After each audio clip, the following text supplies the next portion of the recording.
Nós vamos meditar nesta manhã em 1 Coríntios 14, versículos 1 a 5. Esse é o nosso texto desta manhã. Eu vou fazer a leitura. 1 Coríntios 14, versículos 1 a 5. Diz assim a Sagrada Escritura: sigam o caminho do amor e busquem com dedicação os dons espirituais, principalmente o dom de profecia. Pois quem fala em uma língua não fala aos homens, mas a Deus. De fato, ninguém o entende. Em espírito fala mistérios. Mas quem profetiza o faz para edificação, encorajamento e consolação dos irmãos. Quem fala em língua, a si mesmo se edifica, mas quem profetiza, edifica a igreja. Gostaria que todos vocês falassem em línguas, mas prefiro que profetizem.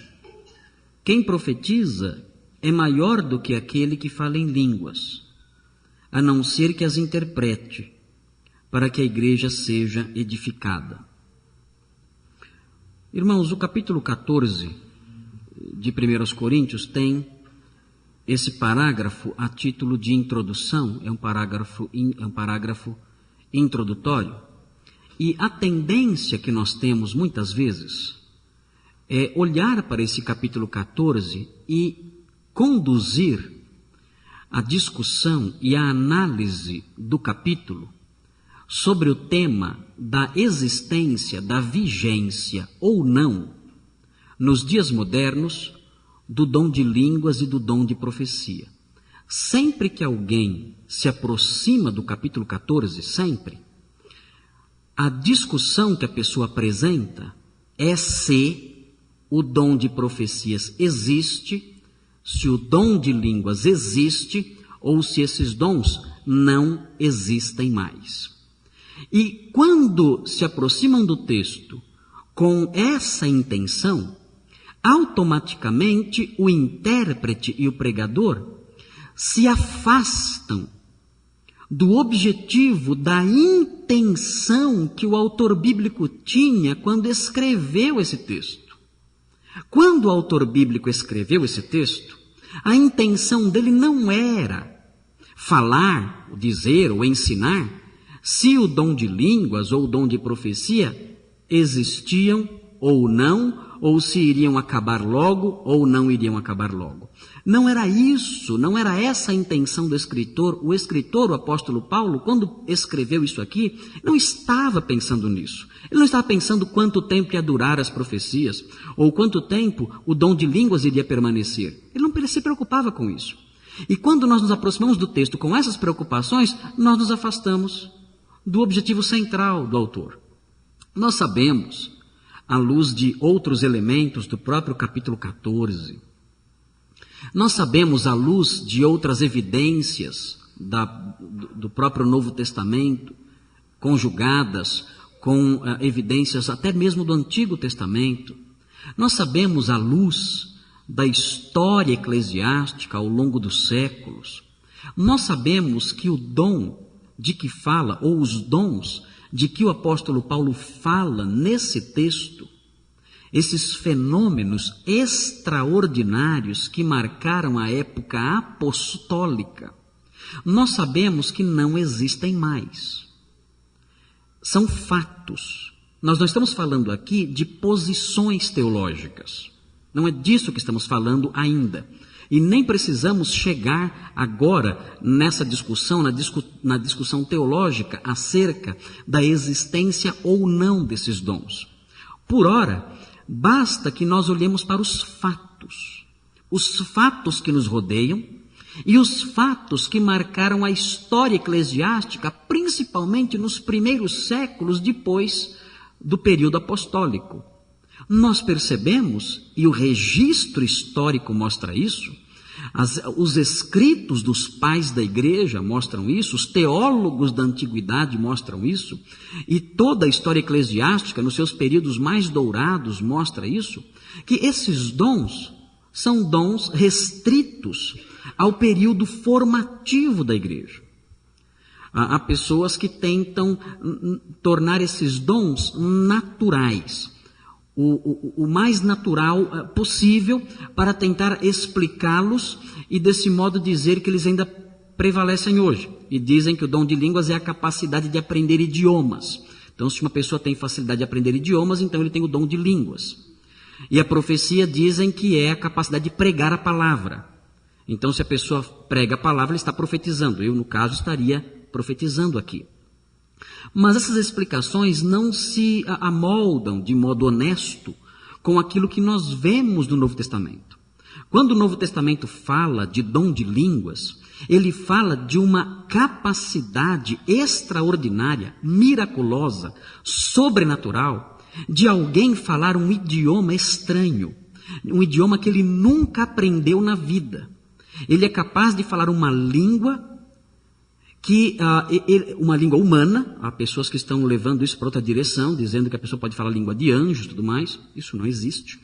Mas no Novo Testamento o que nós aprendemos é que as pessoas eram capacitadas a falar uma língua humana, um idioma estrangeiro, sem nunca terem aprendido isso.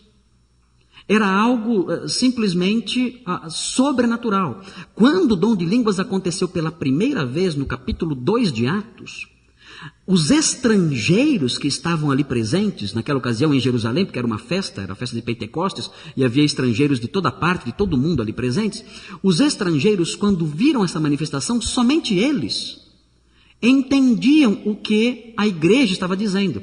E cada um entendia dependendo da língua que o crente ali falava. E eles ficaram perplexos, dizendo, como é que eles estão falando na nossa língua materna? E existiam pessoas ali da Itália, da África, da Mesopotâmia, das regiões mais distantes do Império. Eles diziam, esses homens estão falando nos nossos idiomas, na nossa língua materna. Como pode ser isso se eles são galileus e galileus pouco letrados? E ficaram impressionados com esse milagre. E esse milagre perdurou. A igreja de Deus, ela continuou ao longo do primeiro século falando idiomas sem nunca terem aprendido. De modo que não há nada de natural nesse dom. Não é o mesmo que ser hábil a aprender vários idiomas. Nada disso. Pelo contrário, é algo realmente sobrenatural. E nós, quando olhamos para o cenário moderno e olhamos para a história da igreja cristã, principalmente do período pós-apostólico, nós vemos que esse milagre não tem ocorrido atualmente. Há quem diga que não, que tem acontecido, mas a língua falada, as línguas faladas hoje, são línguas angelicais. E, inclusive, recentemente eu estava revisando um livro, uma editora pediu para eu dar um parecer teológico sobre um comentário de 1 Coríntios antes de publicar o livro. E o livro não vai ser mais publicado,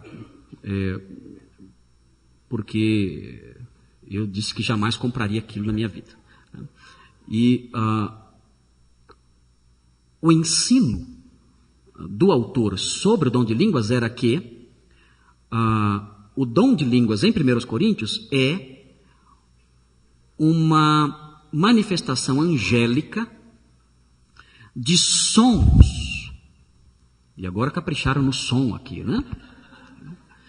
Uma manifestação angélica de sons que não tem gramática, que não tem estrutura nenhuma e que não tem necessariamente ali um significado em cada um dos seus vocábulos. Ora, isso aí, um som emitido sem estrutura gramatical, sem um sentido objetivo nas palavras que são pronunciadas, isso se assemelha ao latido do meu cachorro. O meu cachorro, quando ele late, é exatamente isso que ele produz. Um som sem nenhuma estrutura gramatical, sem nenhum sentido naquilo que ele pronuncia, enfim, um grunhido qualquer, um gemido qualquer, um sonido de qualquer animal, se encaixa exatamente nessa descrição. Ora, isso não é uma língua. Eu não sei definir língua, tem uma linguista aqui, né? É o contrário de uma língua, né? Agora, eu não sei definir língua, mas nós sabemos que existem elementos que compõem o conceito de língua, e um desses elementos é o sentido. A língua, ela trabalha com símbolos que de alguma forma correspondem à realidade. A língua, para que seja de fato uma língua, ela tem que ser inteligível. Ela existe para isso, é um veículo de comunicação. Se ela não servir para isso, ela é só um gemido qualquer que não serve absolutamente para nada. Então, esse conceito não se encaixa no que Paulo está dizendo aqui. Ele está falando, sim, de uma língua que é falada de modo sobrenatural por alguém que nunca a aprendeu. E quando ele fala sobre profecia, ele não está falando sobre pregar. Isso não é profetizar. Pregar não é profetizar. Ainda que o profeta pregue, nem sempre o pregador profetiza. A profecia no Novo Testamento era, sim, a entrega de uma revelação nova. No Antigo Testamento, antes do término do cânon, da formação de todos os livros que compõem o Novo Testamento, antes disso, existiam profetas na igreja que se aproximavam dos irmãos e diziam: olha, o Espírito de Deus está dizendo isto. Vejam bem, é muito diferente do que temos visto hoje em dia. Não chegava um profeta lá na frente e falava assim: olha, tem alguém aqui com dor de estômago. Não era isso. Isso não é profecia. Isso é uma tentativa de adivinhar. Eu dou um chute, dou um pontapé e tento acertar. Não é isso sobre o que estamos falando aqui. A profecia no Novo Testamento era realmente uma revelação de Deus. O profeta se aproximava da igreja e dizia: irmãos, o Espírito Santo está dizendo, me disse, me revelou isto. E aquela pessoa tinha autoridade de Deus para isso. Tanto que o apóstolo Paulo como que iguala esses profetas aos apóstolos. Ele diz que a igreja é edificada sobre o fundamento dos apóstolos e dos profetas, que eram pessoas que, assim como os apóstolos, traziam à luz mistérios outrora ocultos de Deus. Ora, nós sabemos que essa atividade profética, que essa produção profética, ainda mesmo considerando o aspecto meramente verbal, oral da profecia, isso cessou. Não temos mais profecia hoje. As profecias cessaram. O próprio capítulo 13 fala: havendo profecias, cessarão. E elas cessaram. Nós não temos mais profetas hoje em dia, e os fatos mostram isso. Quem tenta ser profeta acaba trocando os pés pelas mãos, acaba tentando adivinhar coisas da vida alheia, e fica nisso a profecia dele. E a própria evidência histórica, assim como acontece nas línguas, acontece também nas profecias. Nós não temos profetas na igreja pós-apostólica, a não ser alguns malucos que aparecem de vez em quando e que são rejeitados pela igreja da época. Existiu, por exemplo, no segundo século, na passagem do segundo para o terceiro século, existia um movimento montanista. E o movimento montanista era um movimento que era marcado por profecias, por dons espetaculares, mas um movimento herético. Um movimento herético que a igreja rejeitou como totalmente fora da doutrina cristã. Depois esse movimento só, no século XVI, com os anabatistas, da parte mais meridional da Europa, esses movimentos começaram a surgir novamente, mas também foram rejeitados pela igreja por causa das suas heresias. De modo que o apóstolo Paulo está falando aqui, sim, de dons espetaculares, dons extraordinários.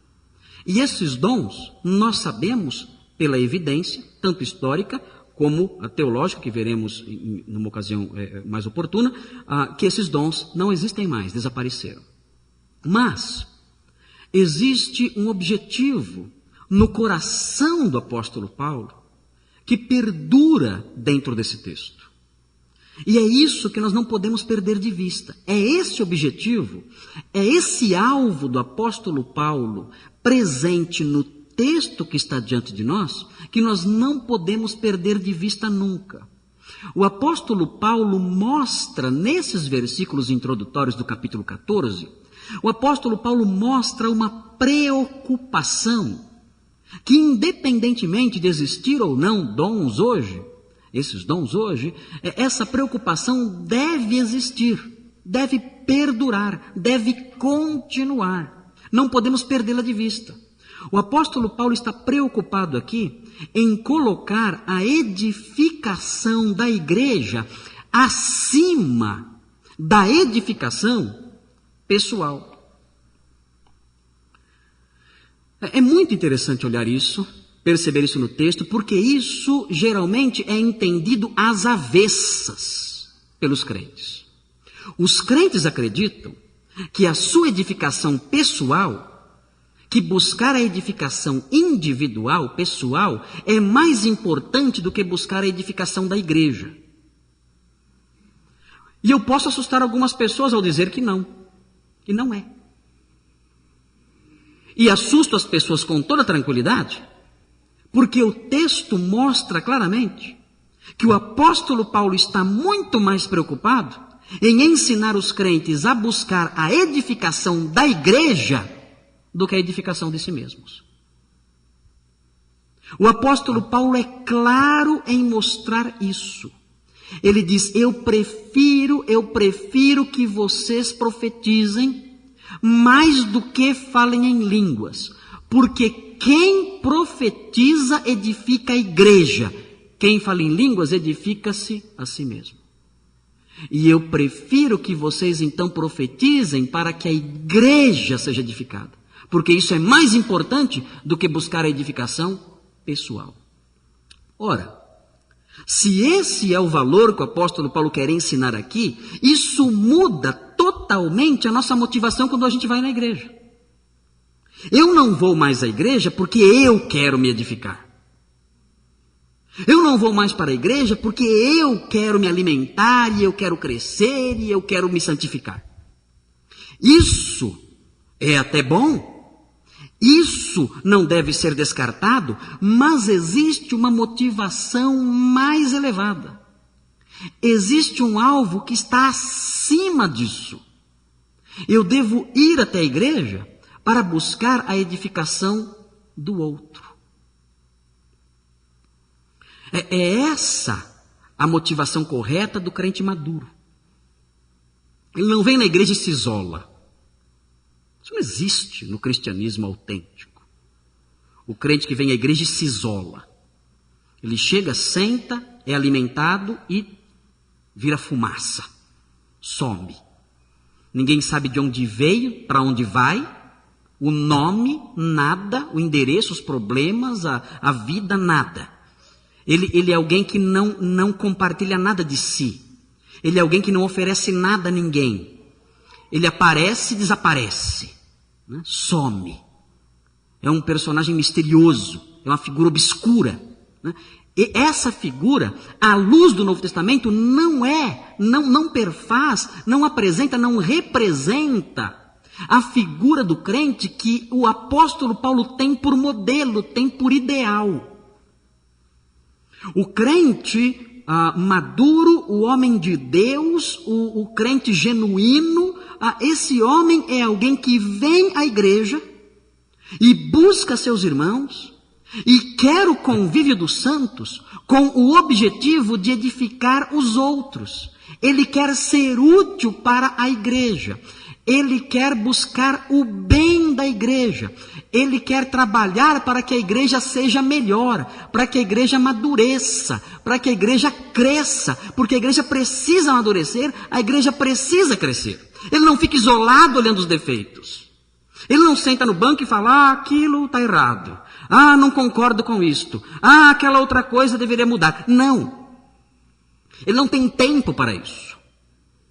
Ele é alguém atuante.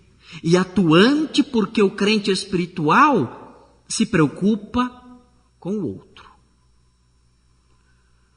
Maturidade espiritual, a parte disso, não existe. É uma ilusão. Maturidade espiritual, a parte disso, é catolicismo romano, em que as pessoas se afundam num mosteiro, numa montanha e ficam lá, isoladas do universo, das pessoas da sociedade. Ficam lá. Isso é espiritualidade católica.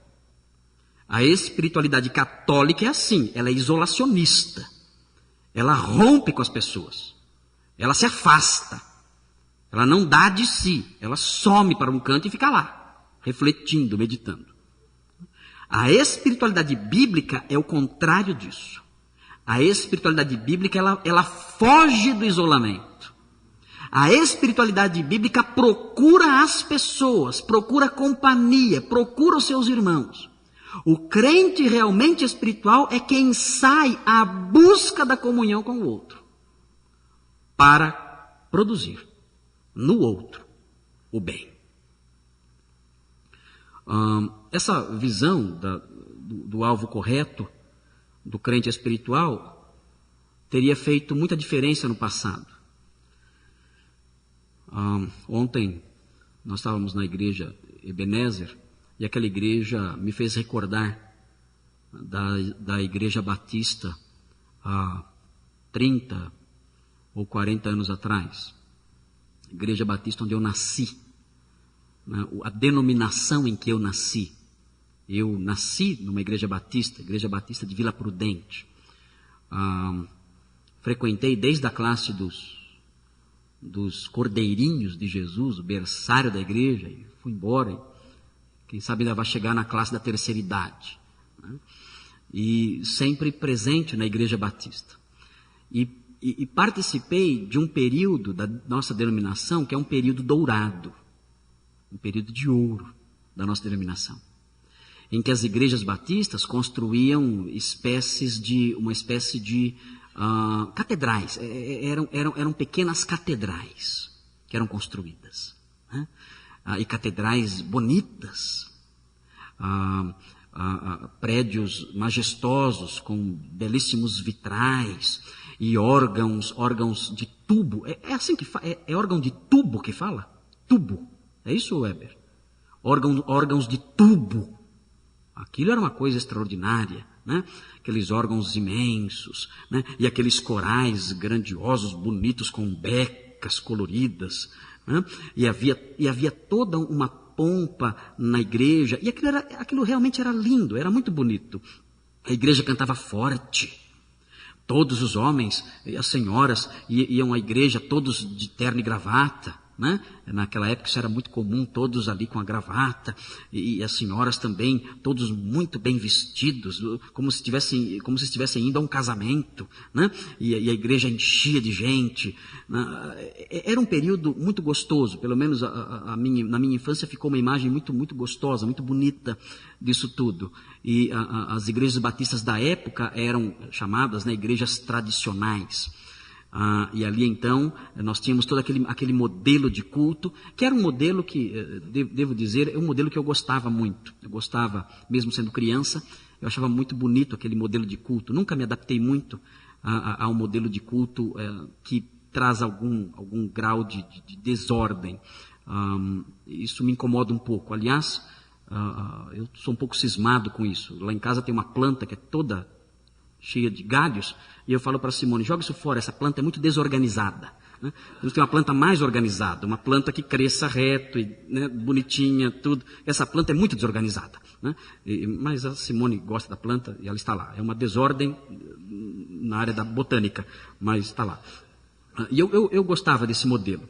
Mas, olhando para a história da nossa denominação, quando nós olhamos para essas igrejas que marcaram época, todas elas, as igrejas de São Paulo que marcaram época, quando nós vamos a elas hoje, nós encontramos nessas igrejas uma espécie de sentimento de que o período dourado passou,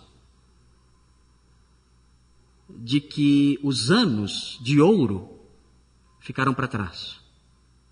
E hoje nós estamos aqui, um grupo pequeno, tentando manter a nossa igreja e lutando, porque o período mais glorioso da nossa história ficou para trás, em anos em que era o pastor tal, em que era o outro pastor, em que era isto ou aquilo. E fica esse sentimento de saudade desses tempos. Eu acredito que isso aconteceu, porque as pessoas, ao longo das décadas da história, da nossa denominação não tiveram a visão correta da espiritualidade, a visão bíblica da espiritualidade que deveria ser ensinada. A espiritualidade, com toda essa construção de catedrais, tendia a se tornar uma espiritualidade meramente exterior. A espiritualidade da gravata, a espiritualidade da linguagem, a espiritualidade da arquitetura, a espiritualidade da liturgia, a espiritualidade da beca, do coro, enfim, a espiritualidade das paredes. E essa espiritualidade é uma espiritualidade que não se preocupa com a edificação dos outros. E também não se preocupa com a sua autenticidade individual. De modo que, com o passar das décadas, essas igrejas começaram a mostrar pecados horríveis dentro delas. Pecados assustadores.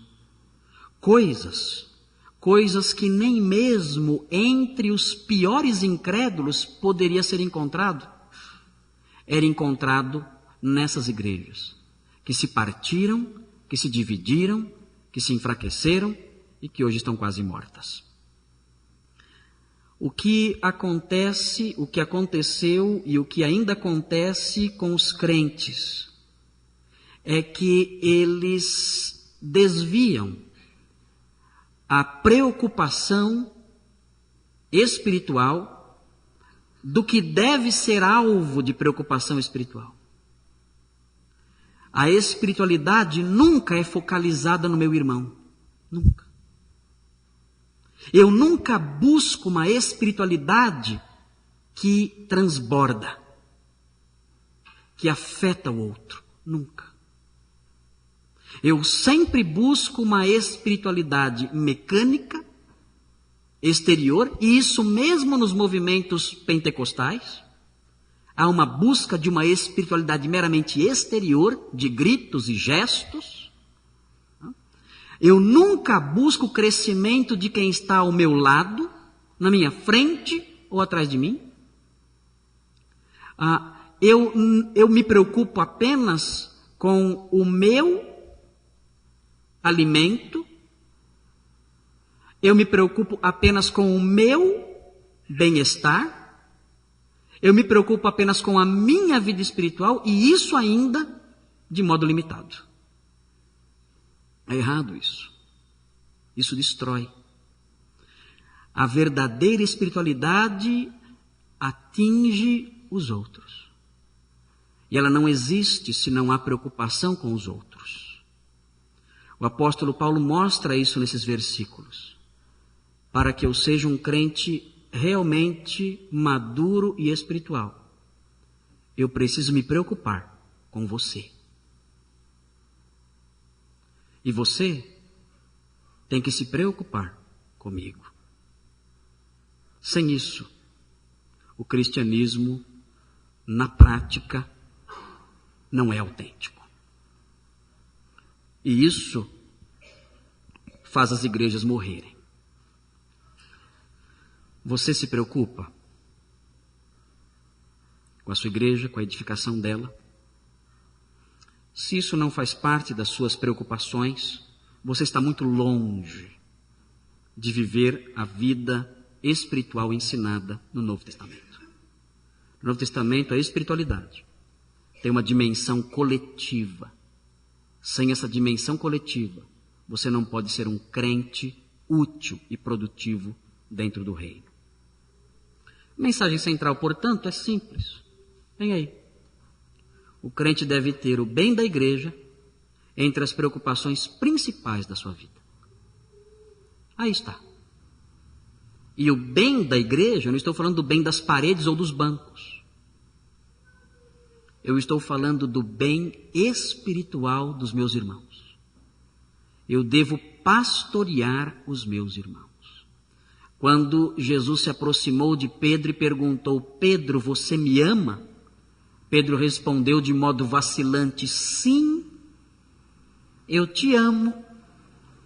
E Jesus então segue dizendo: então apacenta as minhas ovelhas. Porque o meu seguidor, o crente verdadeiro, não se preocupa apenas e de modo principal com a sua alimentação. O meu seguidor, aquele que me ama, apacenta as minhas ovelhas. E a pergunta inevitável e dolorosa é a seguinte: se os seus irmãos dependessem do alimento que você lhes dá, eles estariam satisfeitos? Se a sua igreja dependesse do sustento, do alimento espiritual, do seu trabalho de edificação em prol dela, ela teria saúde? Se não, se a sua resposta no seu coração é não, eu não dou nada, eu não faço nada, eu não contribuo em nada para que a minha igreja seja edificada, se essa é a sua resposta honesta, então a sua vida cristã está longe, totalmente distante, absolutamente distante do ideal do Novo Testamento. E há muitos crentes assim aqui, na nossa igreja, que vivem um cristianismo isolado, que não é cristianismo, não é. É uma espiritualidade romanista, é uma espiritualidade hinduísta, travestida de cristianismo, mas não é cristianismo. O cristianismo apresenta uma espiritualidade coletiva em que eu edifico o outro. No texto nós temos dois conselhos na busca desse ideal que é o bem do outro. Veja o primeiro. O primeiro está no versículo 1. Vejam o que diz o versículo 1. Sigam o caminho do amor. Esse é o primeiro conselho. Ora, se o crente deve trabalhar para que o outro seja edificado, o apóstolo Paulo mostra qual é o caminho que ele deve adotar para essa edificação. Ele deve seguir o caminho do amor. E é muito interessante a construção do apóstolo Paulo aqui. Ele fala do caminho do amor. E ele já falou sobre isso. Ele fala no finalzinho do capítulo 12, ele fala: passo agora a mostrar-lhes um caminho sobremodo excelente. E esse caminho de que ele trata no capítulo 13 é o amor. O amor é um caminho. E o que o apóstolo Paulo quer dizer quando ele diz que o amor é um caminho? O apóstolo Paulo quer dizer com essa expressão que o amor é um modo de viver, é um modo de andar. Eu não amo ocasionalmente. Eu não tenho momentos de amor. Eu não tenho minutos na minha vida, instantes na minha vida, e naqueles instantes então eu amo. Ah, como eu amo. Não é algo reservado para o momento da ceia, quando eu saio do meu lugar, o pastor fala e eu saio do meu lugar e eu sou movido por alguns afetos, e movido por esses afetos, cheio de emoção, lágrimas nos olhos, eu vou me aproximo de alguém e abraço. Ah, como eu amo. Isso é bonito, isso é necessário, isso compõe o viver cristão, isso compõe um dos aspectos do amor, um dos aspectos talvez mais gostosos e bonitos do amor, mas o amor não é só isso. O amor é um caminhar. É uma estrada que eu decido seguir. É uma vereda que eu escolho para mim, para andar dentro dela. Todos os dias da minha vida, caminhando sobre ela. É o viver de modo amoroso. Eu vivo assim. Eu não estou agora amando. Eu sou. Eu sou um homem de amor. Eu não amo agora, deixo de amar, amo depois. Não. Eu sou um homem de amor. O amor é um estilo de vida para mim. E esse estilo de vida que permeia cada dia da minha vida existe porque eu quero edificar o outro. O amor tem um custo. Viver o amor às vezes é injusto. Viver o amor às vezes exige perdão. E o perdão sempre é injusto. Sempre. Mas eu tenho que perdoar. Eu tenho que sofrer. Eu tenho que dar. E esse é o modelo de vida, esse é o modelo de caminhar que vai construir um caráter maduro, genuinamente cristão, no outro. Eu não busco o meu interesse, mas sim o do outro. Eu não busco a minha edificação, eu busco a do outro. A igreja que tem essa visão, em que os membros param de olhar para o próprio umbigo e começam a olhar para as pessoas ao seu redor e dizem: o que eu posso fazer para edificá-lo? O que eu posso fazer para que ele cresça? O que eu posso fazer para que ele seja uma bênção? Essa igreja, esta sim, é a igreja bíblica. Nos versículos 2 a 5, além de perseverar no amor, os versículos 2 a 5 ensinam que eu devo perseverar na busca do que edifica os irmãos. Paulo não está preocupado aqui em dizer se o dom acabou ou se não acabou. Não é isso. Ele está preocupado em outra coisa, com outra coisa. Ele está preocupado em dizer para a igreja: procurem o que edifica o outro. Ele diz no versículo 2: quem fala em uma língua não fala aos homens, mas a Deus. Vejam, ele está dizendo que esse dom é inferior, porque os homens não crescem com esse dom sendo colocado em prática. E ele fala: ninguém o entende, em espírito fala mistérios, ninguém compreende o que ele fala, ninguém é edificado. Isso não importa tanto assim para nós, só o indivíduo é edificado. E ele diz: mas quem profetiza o faz para edificação, encorajamento e consolação. Este sim está sendo útil. Isto sim é importante. Não a minha edificação pessoal. Isso existe, é preciso, é necessário, mas está em segundo plano. Eu devo buscar a edificação, encorajamento e consolação dos meus irmãos. Esse deve ser meu alvo. Eu devo perseverar nessa busca do que os edifica. Ele fala: quem fala em língua, a si mesmo se edifica. Mas quem profetiza, edifica a igreja. É superior. Gostaria que todos vocês falassem em línguas, mas prefiro que profetizem. E ele explica por quê. Quem profetiza é maior do que aquele que fala em línguas, a não ser que as interprete, para que a igreja seja edificada. Quem profetiza é maior porque o seu dom produz algo de bom no outro. De modo que eu devo perseverar na busca do que edifica os irmãos. As outras coisas são secundárias.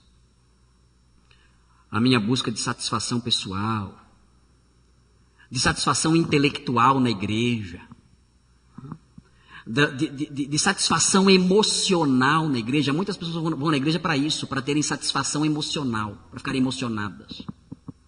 A minha satisfação, a minha busca de satisfação pelo que é estético. Como eu gosto de ir na igreja, é tão lindo o culto.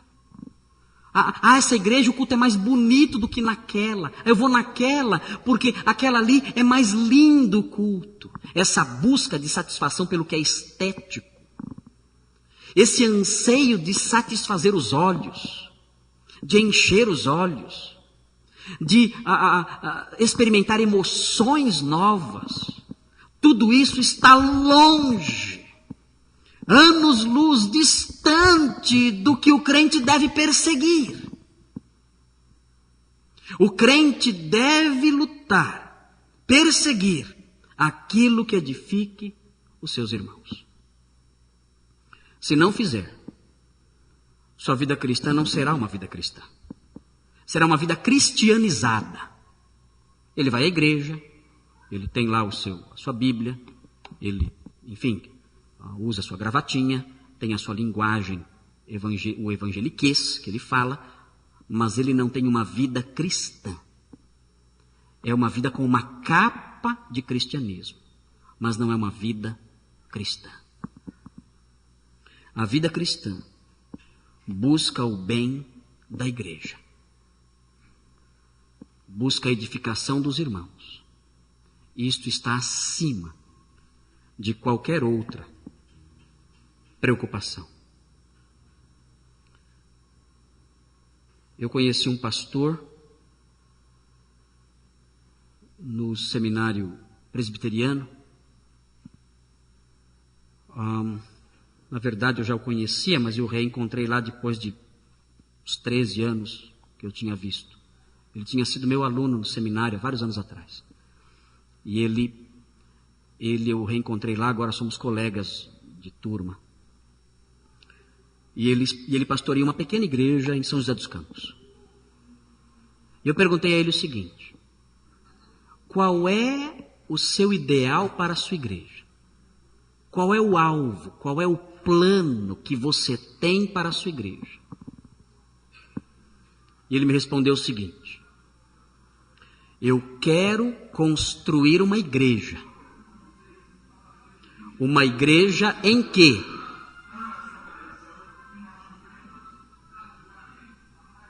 alguém quer vender colchões hoje, né? Passou um carro aí fora de uma loja, deve ser das Casas Bahia, né? Ele disse o seguinte: o alvo para mim como pastor é construir uma igreja em que o maior cargo lá dentro seja o cargo de irmão. É isso que eu quero. Eu quero construir uma igreja marcada por isso, em que o valor maior, a posição maior, o alvo mais alto a ser buscado é ser irmão. É estar ao lado, é alimentar, é estender a mão, é dar o ombro, é abraçar. Esse é o maior alvo que eu tenho como pastor da minha pequena igreja. Que Deus realize esse alvo naquela igrejinha. E que Deus tenha misericórdia de nós. E realize esse alvo aqui também. Que você tenha esse alvo. Meu alvo de vida é ser irmão. Vamos orar.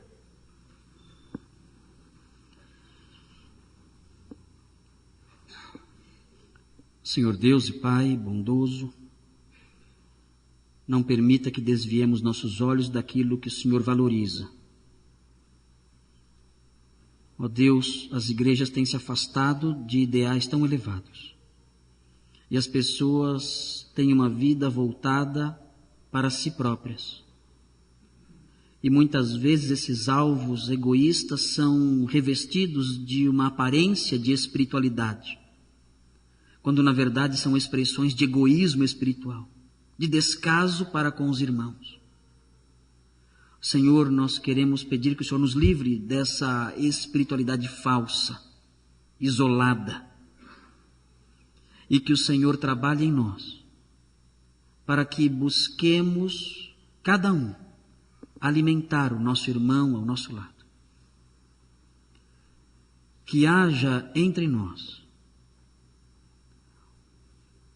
a verdadeira motivação da vida cristã, que é trabalhar para que o seu povo redimido seja edificado, santificado, por meio de nós mesmos, por nosso intermédio. Ajuda-nos nisso. Ajuda-nos a perseverar no caminho do amor e a perseverar na busca do que edifica o outro, para que assim o bem da igreja, do seu povo, esteja entre as nossas maiores, se não a maior, preocupação. Pedimos isso em nome de Jesus. Amém.